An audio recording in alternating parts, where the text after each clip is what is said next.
వేములపాటి అజయ్ కుమార్ గారు టిట్కో చైర్మన్ గారు Janasena party national media అధికార ప్రతినిధి అండి జనసేన పార్టీకి. ఆయన నియమితం అయిన తర్వాత ఇదే ఫస్ట్ టైం ఇక్కడికి రావడం జక్కముడి కాలనీకి.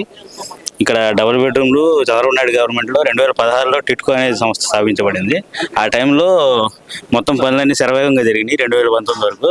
తర్వాత ప్రభుత్వం మారిన తర్వాత ఈ ప్రభుత్వం వాళ్ళు ఏం పట్టించుకోకపోగా ఎక్కడి వరకు జరిగిందో చూసి పరిశీలించి దానికి తగ్గట్టుగా కార్యరూపణ చేద్దామని చెప్పి దాన్ని త్వరితగతిగా పూర్తి చేసి జూన్ కల్లా కంప్లీట్ చేసి ఇద్దామనే ఉద్దేశంతో ఇప్పుడే అజయ్ కుమార్ గారు చెప్పడం జరిగింది.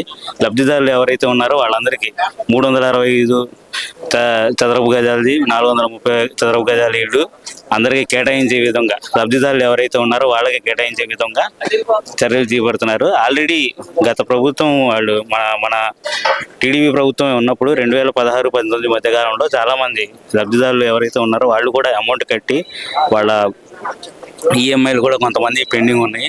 ఈఎంఐలు ఏవైతే ఉన్నాయో దగ్గర 145 కోట్ల రూపాయల వరకు వాళ్ళ అవి కూడా పరిశీలించి ఇప్పుడున్న ప్రభుత్వమే అవి 40,000 మందికి దాదాపుగా వాళ్ళందరికీ తీర్చే విధంగా చర్యలు చేపడతారని చెప్పి చెప్పడం జరిగింది. చంద్రబాబు నాయుడు గారితో మాట్లాడి అది డిప్యూటీ సీఎం పవన్ కళ్యాణ్ గారు, మన నారాయణ గారు మంత్రి గారు వాళ్ళందరూ చాలా త్వరితగతిగా పూర్తి చేసి మళ్ళీ ఈ కూటమి ప్రభుత్వం యొక్క వార్షికోత్సవం నాటికి అందరికీ లబ్ధిదారులకి చేరే విధంగా చేస్తారని చెప్పారు. అదిగాక ఇక్కడ కొంతమంది రైతుల దగ్గర పొలాలు తీసుకున్నారు, వాళ్ళ డబ్బులు కూడా కొన్ని పెండింగ్ ఉన్నాయంట ప్రభుత్వం చెల్లించాల్సినవి.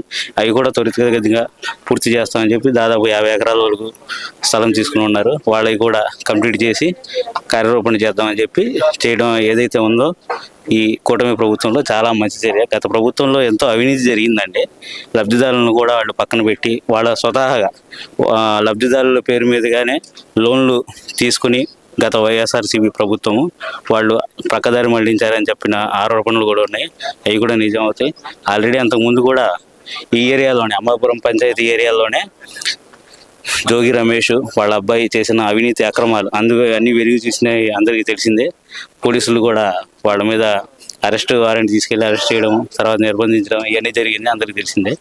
ఎందుకంటే మనం ఈ పొలిటికల్గా ఏదైతే ప్రచారంలో కూటమి ప్రభుత్వంలో వచ్చిన తర్వాత ఏం చేస్తామని చెప్పి రాజకీయ జవాబుదారీతనం తీసుకునే విధంగా చంద్రబాబు నాయుడు గారు సీఎం గారు కానీ డిప్యూటీ సీఎం పవన్ కళ్యాణ్ గారు కానీ ఏ మాటకైతే కట్టుబడి ఉన్నారో ఆ మాటకు కట్టుబడి అందరికీ లబ్ధిదారులకి ఇల్లు చేకూర్చే విధంగా చర్యలు చేపడతారని చెప్పి నమ్మకంతో ఉన్నామండి.